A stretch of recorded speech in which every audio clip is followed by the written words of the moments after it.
Bienvenue pour cette nouvelle exploration. Aujourd'hui, on plonge dans un sujet fascinant, on peut dire, les prophéties bibliques. On pense tout de suite aux chiffres un peu mystérieux, vous savez, les 2300 soirs et matins, les 70 semaines, Daniel, tout ça, ça fait des siècles que ça intrigue. Et notre objectif aujourd'hui, c'est de décortiquer des interprétations bien précises tirées de documents qu'on a étudiés.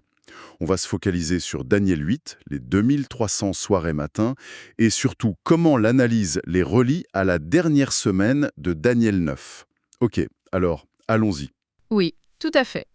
Les documents en question, ce sont des analyses qui essayent de décrypter ces passages et de les appliquer à ce qu'ils appellent les événements de la fin des temps. Mais attention, et c'est important de le dire tout de suite, les documents eux-mêmes, ils mettent une mise en garde très claire. Ah oui, Oui, certaines connexions sont présentées comme spéculatives. Il y en a une même qui est qualifiée de supposition incertaine. C'est leur mot. d'accord, c'est crucial ça. Donc notre but ici, c'est pas de dire si c'est vrai ou faux, hein, mais de comprendre la logique interne. Comment ils font les calculs? Qui est cette fameuse petite corne? Quelle est la chronologie qu'ils proposent pour arriver à la purification du sanctuaire? Commençons par la base alors. L'hypothèse centrale, celle sur laquelle tout repose, Mhm. c'est que les 2300 soirs et matins et la dernière semaine, la 70e, pourraient commencer en même temps. Et là, j'insiste, comme le font les auteurs, c'est une supposition, c'est pas prouvé. Toute l'interprétation qui suit dépend de ça. Absolument, c'est la clé de voûte de leur raisonnement. Et c'est sur cette base qu'ils construisent leurs calculs. Alors, la dernière semaine prophétique, c'est vu comme 7 ans. Et ils utilisent une année biblique de 360 jours. 360 jours, pas 365. Non, 360. L'argument vient de la Genèse, l'histoire du déluge, qui suggérait des mois de 30 jours. Bon, du coup, 7 ans fois 360 jours, ça fait 2520 jours. Ok, 2520. Je note. Et de l'autre côté, les 2300 soirs et matins de Daniel 8,14, c'est pris littéralement 2300 jours. Et ce calcul, avec l'année de 360 jours, il l'applique de manière systématique, y compris pour les 69 semaines précédentes. Ça donne un chiffre énorme, 173 880 jours. D'accord, la méthode de calcul est posée. Alors maintenant, Daniel 8. Le bélier, le bouc, comment l'analyse interprète ça? Au début, ça a l'air assez classique, non? Le bélier à deux cornes, c'est l'Empire médo-perse. C'est ça. Ensuite, le bouc qui arrive vite, avec une grande corne. L'Empire grec, Alexandre le Grand. Exactement. Et c'est là, je crois, que ça devient particulièrement crucial pour leur interprétation. Oui. La vision continue, la grande corne se brise et 4 autres cornes poussent. Mhm. L'interprétation habituelle, reprise ici, c'est la mort d'Alexandre et l'Empire divisé entre ses généraux. Séleucus, Ptolémée, etc. Tout à fait. Et c'est de l'une de ces 4 divisions, ou plutôt d'un des royaumes qui en sont issus, qu'apparaît la figure clé pour l'analyse, la petite corne de Daniel 8, verset 9. La voilà, la petite corne. Selon l'interprétation proposée, elle devient très puissante, elle s'étend vers le sud, l'est et le pays magnifique, donc Israël. Et ce qui est intéressant, c'est comment l'analyse suggère un lien avec Rome, même si Rome n'est pas nommée là. Ah bon? Comment ça? L'idée sous-jacente, c'est que Rome a fini par conquérir ces royaumes grecs et qu'il y avait une culture païenne commune. Du coup, la petite corne serait une puissance qui émerge de Rome ou dans sa continuité. D'accord, je vois. Une sorte d'héritage. Voilà. Ensuite, on détaille ses actions. Elle attaque l'armée des cieux, fait tomber des étoiles, interprétées comme des chefs ou des saints. Elle défie le chef de l'armée, Dieu ou le Messie souvent. Et surtout, elle fait cesser le sacrifice quotidien. Ça va être important. Le sacrifice quotidien. Et elle renverse le lieu du sanctuaire. Plus loin, verset 23, on la décrit comme un roi au visage insolent, expert en énigmes, et l'analyse insiste, ce roi apparaît à la fin de la domination issue des 4 cornes, quand les pécheurs auront mis le comble à leur mesure. Donc, pas juste l'époque grecque. Ça va jusqu'à la fin des temps. C'est l'argument, oui. Ils font un lien avec Daniel 2, le royaume final mi-fer mi-argile, qui dure jusqu'à la fin. Ok. On a cette petite corne qui agit à la fin des temps. Mais comment l'analyse connecte précisément les 2300 jours de Daniel 8, la dernière semaine de Daniel 9 et cette période finale? Quel est le raisonnement? Il y a plusieurs points d'appui dans le texte, selon eux. D'abord, Daniel 8, versets 17 et 19. L'ange Gabriel dit clairement que la vision concerne le temps de la fin. Il utilise des mots hébreux spécifiques pour ça.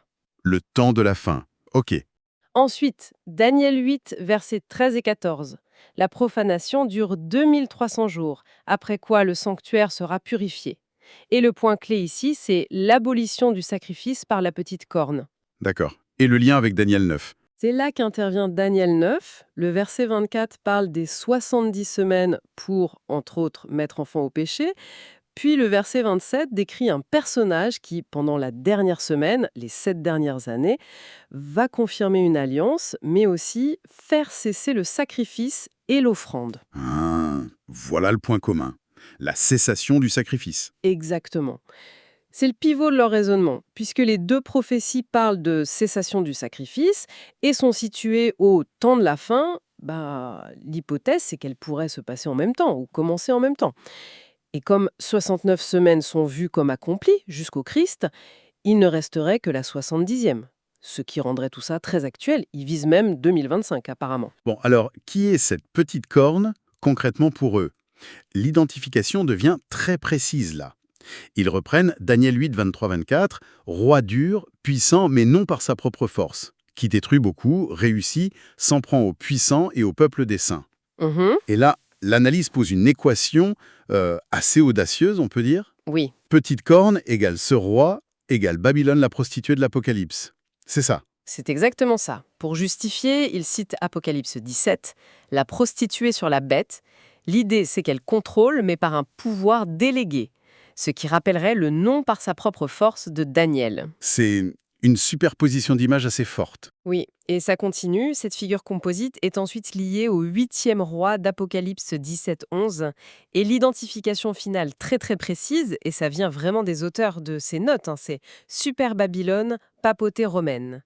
Ils utilisent même un terme coréen spécifique pour ça. D'accord. Super Babylone, papauté romaine, faut bien préciser que ça vient de la source. Absolument. Et en parallèle, ils développent l'idée de la purification du sanctuaire qui arrive après les 2300 jours. Et là, ils insistent, ce n'est pas un bâtiment physique à Jérusalem. Alors c'est quoi? Pour eux, ça équivaut à la fin du péché et à l'expiation finale, en lien direct avec Daniel 9.24. Et cette purification coïncide avec la chute de la petite corne Babylone. Elle est détruite sans intervention humaine, Daniel 8.25, au moment où le sanctuaire est purifié. Ils connectent ça à la destruction de Babylone par la bête, en Apocalypse 17, qui arriverait, selon eux, après les 7 fléaux d'Apocalypse 16. C'est complexe. Et il parle du sanctuaire lui-même. Oui, il montre l'évolution du concept. Le temple physique, puis le corps de Jésus, puis les croyants comme temple spirituel, et enfin le sanctuaire céleste d'Hébreux 8. Le sanctuaire céleste. Et l'interprétation ultime, c'est que la purification des 2300 jours, c'est celle du sanctuaire céleste. La signification devient cosmique. Il s'agirait de laver tout doute sur Dieu chez les anges, de confirmer leur libre arbitre pour toujours, de prouver la justice de la loi divine. Et ça serait lié à la première résurrection.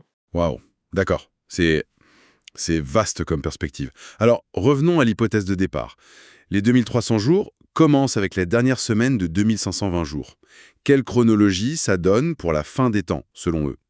Et on le redit, tout ça repose sur cette supposition de départ, qu'ils disent eux-mêmes incertaine. C'est ça, faut garder ça en tête. Bon, là on entre dans les chiffres. Accrochons-nous. La semaine finale, 2520 jours. Les 2300 jours commencent en même temps. La purification du sanctuaire, qui lie à la fin des 7 fléaux de l'Apocalypse, arrive au bout des 2300 jours.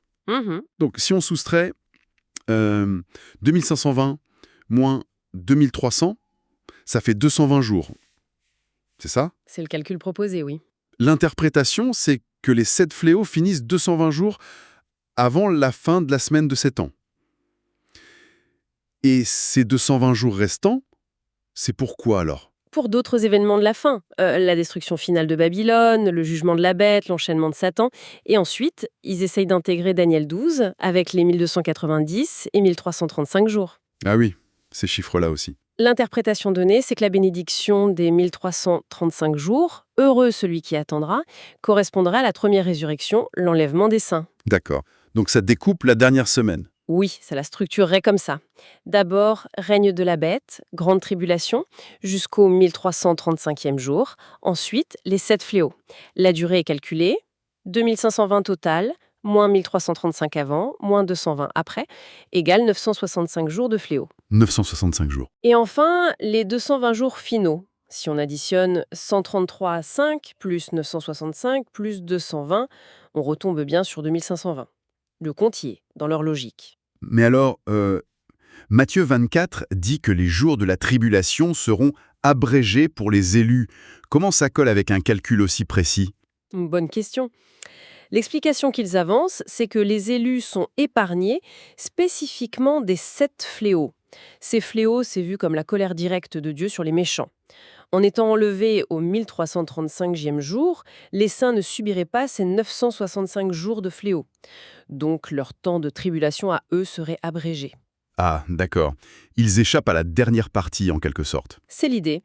Mais il faut noter que les documents évoquent aussi d'autres possibilités pour cet abrégement. Oui, comme être protégé dans un lieu sûr pendant un temps, ou même une réduction de la durée de 1335 à 1290 jours. Ce sont des pistes envisagées dans leurs notes. D'accord. Et le début de tout ça, qu'est-ce qui déclenche la dernière semaine, selon eux? Le déclencheur, ce serait l'apparition de l'homme impie, le fils de la perdition, de 2 Thessaloniciens 2, celui qui s'assied dans le temple. Cet événement lancerait une période de 1260 jours, les 42 mois d'Apocalypse 11, d'adoration forcée de la bête et d'arrêt des sacrifices, conformément à Daniel 9 et 12. Après, il faut reconnaître qu'il y a une petite ambiguïté dans la source sur l'alignement exact de la fin de ces 1260 jours avec les 1290 ou 1335 jours. Bon, pour résumer cette exploration, quand même assez dense, ces documents tentent une synthèse assez audacieuse des prophéties de Daniel. Le but, c'est de construire une chronologie très détaillée de la fin des temps, en identifiant la petite corne à cette super Babylone, papauté romaine, et en donnant un sens cosmique à la purification du sanctuaire. Et on le redit, hein, les auteurs eux-mêmes insistent sur le caractère hypothétique du point de départ. Alors, qu'est-ce qu'on retient de tout ça? Je crois que ça montre bien à quel point l'interprétation prophétique est complexe et comment différentes lectures sont possibles. On voit une méthodologie claire ici, des calculs spécifiques, l'année de 360 jours, des liens textuels précis, la cessation du sacrifice. Mhm. Et cette superposition de figures symboliques pour construire une argumentation qui se tient dans sa propre logique. C'est une tentative de donner un sens très précis à des textes anciens vus sous un angle eschatologique particulier. C'est une construction intellectuelle fascinante, en tout cas. Oui. Et pour finir, peut-être sur une pensée qui va un peu plus loin que les documents, si, comme il le suggère, la purification finale du sanctuaire céleste règle les doutes des anges sur Dieu, sa loi, et sécurise leur libre arbitre. Qu'est-ce que ça veut dire, sécuriser ou achever le libre arbitre, même pour des anges? Hmm. Et quel rôle l'histoire humaine, avec nos choix, nos souffrances, nos rédemptions, pourrait jouer dans cette démonstration cosmique? C'est une question qui dépasse les chiffres et qui reste ouverte, je pense.